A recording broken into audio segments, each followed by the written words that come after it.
Hello everyone, welcome back to Financial Hub. Today I'm going to guide you on how to log in your Sweatcoin account.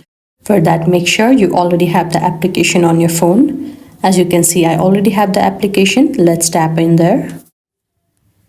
Now, as I am using iPhone currently, you can only see the option sign up with Apple, but if you are an Android user, you can see the option sign up with Google too. As we already have the account, let's tap on the option already have an account.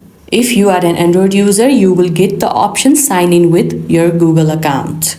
Here I am choosing the option sign in with Apple ID. Now here you will get this notification. After reading it down, tap on the button continue. If you don't have your Face ID, they will ask you your passcode. You can see allow motion and fitness, tap over there. You can see I'm officially logged in, and this is how easily you can log into your Sweatcoin account.